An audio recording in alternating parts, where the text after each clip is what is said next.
CNBC's Becky Quick will lead a one-of-a-kind town hall meeting with Warren Buffett and Bill Gates, two of the most powerful men in the world, of course. And according to Forbes' new rankings, Warren Buffett comes in at number 14. Microsoft founder Bill Gates making the top 10 list, coming in at number 10. Must be. Let's head to Becky Quick at Columbia University to preview the event. Becky, what can we expect? Hey, Melissa, we are still waiting for the students to come in. If you see behind me, all the seats are still empty, but the students are lined up out in the hallway right now, and they are ready to go.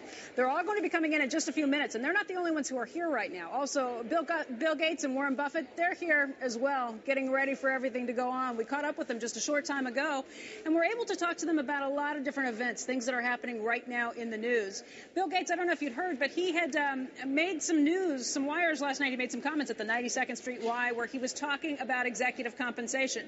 He does say that some Wall Street bankers are overpaid, but it's a very nuanced situation, a very nuanced view of the whole thing. So listen in to his thoughts on executive compensation. Well, I think the compensation is very high, and that's true of a lot of CEO positions and some financial positions. Yeah.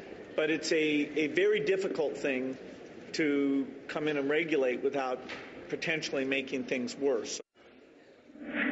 Now, they both mentioned that it's very difficult to come up with answers on this, but that the free market system seems to be what works best. They say that's the one fair thing that they've seen.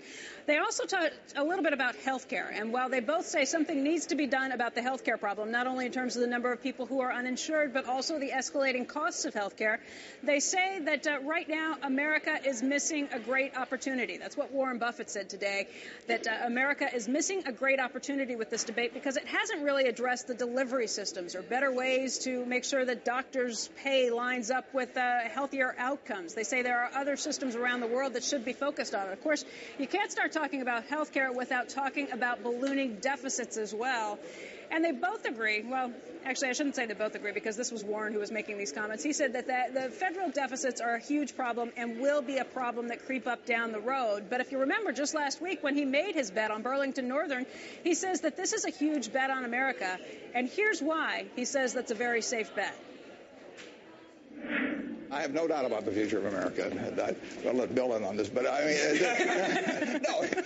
Well, just look at Bill. I mean, it's a good illustration of why this country has a great future. I mean, people like Bill have been able to come into this United States economy and work miracles. Mm-hmm. And our system has allowed the potential of a Bill Gates to come out. 200 years ago, he'd have been some dirt farmer or maybe running a little, maybe a blacksmith. I'm not sure what he'd be good at. But we have a system that unleashes potential, and it's going to keep doing that. And, you can bet on the future of America with enormous confidence. So, Larry, Melissa, we are going to be speaking with them very shortly. We're just getting ready to let the students back inside. We hope to hear a lot more from them because the MBA students themselves are going to be asking many of the questions tonight and today. We're waiting to hear what their thoughts are. And, of course, anything could happen when the students take the microphone. So we'll see what's coming. Larry, Melissa.